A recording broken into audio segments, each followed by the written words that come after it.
নমস্কার, জয় শ্রী গণেশ। স্বাগতম আপনাদের প্রত্যেককে। আজকে আলোচনা করব 2026 সালে কোন কোন টেনশনগুলো মকর রাশির জাতক জাতিকাদের যন্ত্রণা দিতে পারে। কোন কোন টেনশন বা চিন্তাগুলো আপনার উন্নতির পথের বিশেষ বাধা। আমরা সেটাকে আইডেন্টিফাই করব, আমরা সেটাকে বোঝার চেষ্টা করব যে এবছরে কোন কোন চিন্তাগুলো আপনার বড় শত্রু। অনেকেই বলতে পারেন যে দাদা ঠিক আছে, সবই বুঝলাম, কিন্তু চিন্তা নিয়ে কেন ভিডিও? এটা জেনেই বা করবো কি?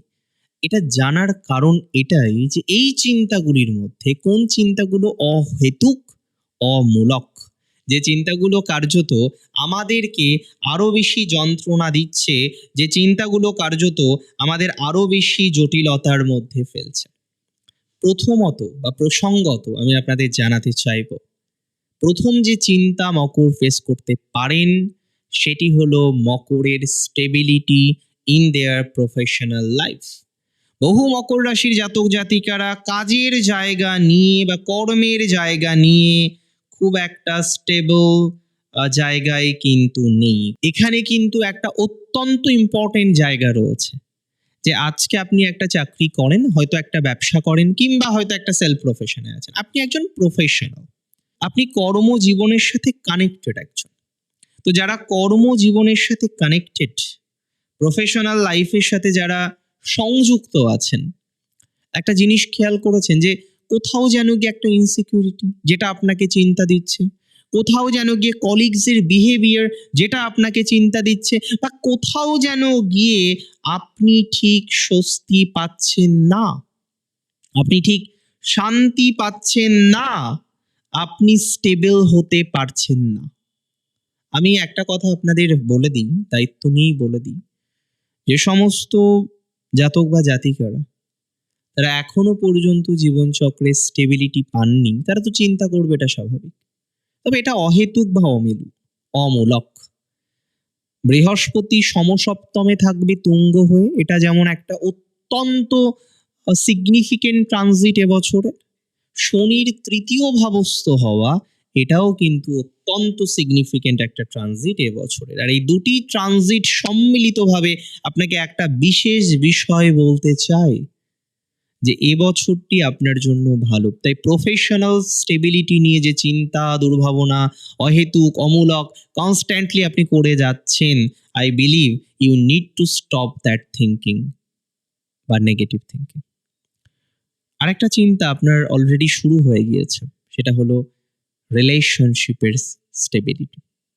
বহু মকর সম্পর্কের জায়গা নিয়ে খুব স্বস্তিতে কিন্তু নেই।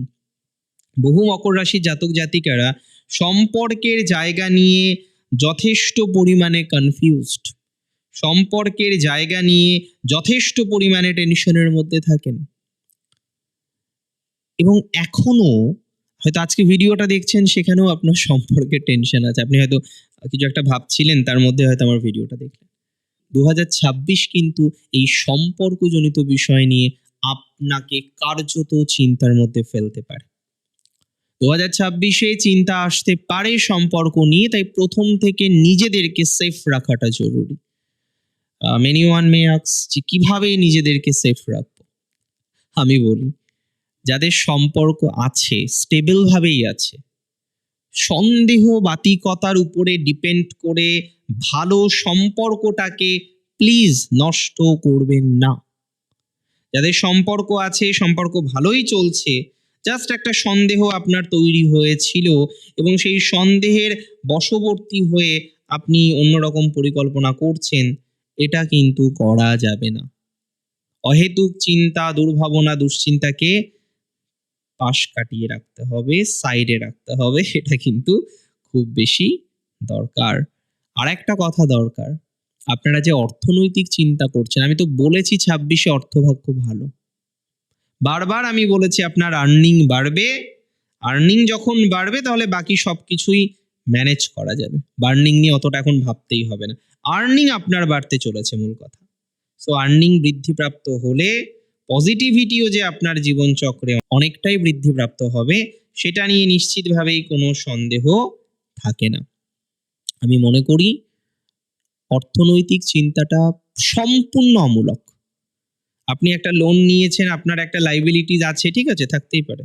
একটা লোন নিয়েছেন, একটা লাইবিলিটিস এসছে, আসতেই পারে, এটা তো জীবন। জীবনে এগুলো তো আসবেই, এটা তো স্বাভাবিক। কিন্তু এই জায়গা থেকে তো আমাদের নিজেদেরকে বের করে নিয়ে যেতে হবে, তাই না? নাহলে তো মুশকিল। এই জায়গা থেকে যদি আমরা বের করে না নিয়ে যেতে পারি, তাহলে তো সমস্যা হয়ে যাবে। তো এটাকে একটু বুঝে নিয়ে পথ চলুন। এটাকে একটু বুঝে নিয়ে পথ চলার চেষ্টা করুন। আমার মনে হয় সেটা আপনার জন্য বেশি ইম্পর্টেন্ট হতে পারে।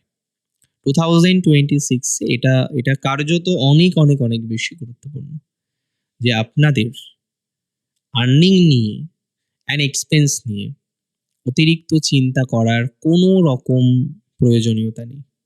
অতিরিক্ত ভাবার কোনো রকম প্রয়োজনীয়তা নেই। অতিরিক্ত এগুলো নিয়ে নেগেটিভ থটস আনার কোনো রকম প্রয়োজনীয়তা নেই। 2026 ইজ ভেরি ইম্পর্টেন্ট। আমি আগেও বলেছি, এখনো বলছি। এবং অহেতুক অমূলক টেনশন করে আপনি ভালো সময়টাকে নষ্ট করছেন। 26-এ শনি তৃতীয়া আবার কবে আসবে বলুন তো? প্রায় বছর 30 পরেই আসার কথা, তাই না? 30 বছর না হলেও আশেপাশে তো যাবেই। তাহলে এই ভালো ট্রানজিটটা তো আর পাবো না আমরা। বৃহস্পতি সপ্তমে আবার 12 বছর পরে আসবে। এবছর যে ট্রানজিটটা আমরা পাবো সেটা আবার 12 বছর পরে গিয়ে পাবো। তাহলে এটা একটা সিগনিফিকেন্ট টাইমিং। এই টাইমটাকে বুঝুন। এই সময়টাকে রিয়েলাইজ করার চেষ্টা করুন। আমি যতদূর বুঝি আপনি আপনার উত্তরটা পেয়ে যাবেন যে ইয়েস, এটা ভালো দিকে যাচ্ছে, এটা ভালো দিকে আসছে। সুন্দর একটা ট্রানজিট আপনি পেতে চলেছেন।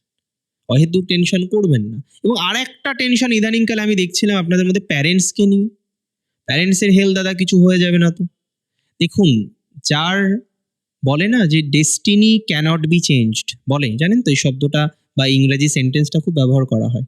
ভাগ্যং ফলতি সর্বত্রং ন চ বিদ্যা ন পৌরুষম। তো ভাগ্য ফলে, কর্মফল, নাথিং বাট কর্মফল। আমি কর্ম করেছি, আমি সেই কর্মের ফল ভোগ করব না? করতে তো হবেই। কর্মের ফল ভোগ সবাইকে করতে হবে। তবে অহেতুক চিন্তা এই বিষয়গুলো নিয়ে করবেন না, কারণ এই বিষয়গুলো নিয়ে চিন্তা করা মানেই একটা অমূলক এবং অহেতুক চিন্তা ভাবনার মধ্যে চলে আসা। একটা অমূলক চিন্তাধারা বারবার বারবার করা। আমার মনে হয় এই সকল বিষয়ে পজিটিভিটির মাত্রাটা আস্তে আস্তে আস্তে আস্তে বাড়বে। একটু আমরা টেকনিক্যালি পথ চলার চেষ্টা করি। 2026 আরেকটা টেনশন মকরকে দিচ্ছে রীতিমতো, যেটা প্যারেন্টস বাদেও দিচ্ছে, সেটা হলো আপনার পার্টনারের ফাইন্যান্সিয়াল প্রফেশনাল টেনশন, বা পার্টনারের কোনো চিন্তা, বা আপনার পরিচিতের কোনো চিন্তা, যেটা আপনাকে রীতিমতো দুশ্চিন্তার মধ্যে ফেলছে। মানে পরিচিতের চিন্তা, সেটা আপনারও চিন্তা। এই যে জায়গাটা, যে পরিচিতের একটা চিন্তার জায়গা রয়েছে, যেটা নিয়ে আপনি কার্যত টেন্সড, যে না, এত চিন্তা, এত দুর্ভাবনা, এত এত এত নেগেটিভিটি, অ্যাজ সাচ নেগেটিভিটি, এটা কতটা পজিটিভ দিকে যেতে পারে? ওয়েল, আই বিলিভ যে কোথাও যেন গিয়ে আপনি স্বস্তি পাবেন। অতিরিক্ত ভাবলে, অতিরিক্ত জড়িয়ে নিলে বিপদ। কাজের সাথে কাজের কানেকশন রাখুন। টু দ্য পয়েন্ট কাজ করার চেষ্টা করুন। বেশি এলাবোরেট করবেন না, নিজেকে বেশি জড়িয়ে নেবেন না। মাথায় রাখবেন, যত বেশি এবছর নিজেকে জড়িয়ে নেবেন, যত বেশি বিষয়ে আপনি নিজেকে অ্যাটাচড করে নেবেন, তত বেশি প্রবলেমের জায়গা কিন্তু এই বছর, চলতি বছর তৈরি হতে পারে আপনার। ভালো থাকুন আপনারা প্রত্যেকে, সুস্থ থাকুন, স্বাভাবিক থাকুন, সুন্দরতম একটা জায়গা তৈরি হোক আপনার। জয় শ্রী গণেশ।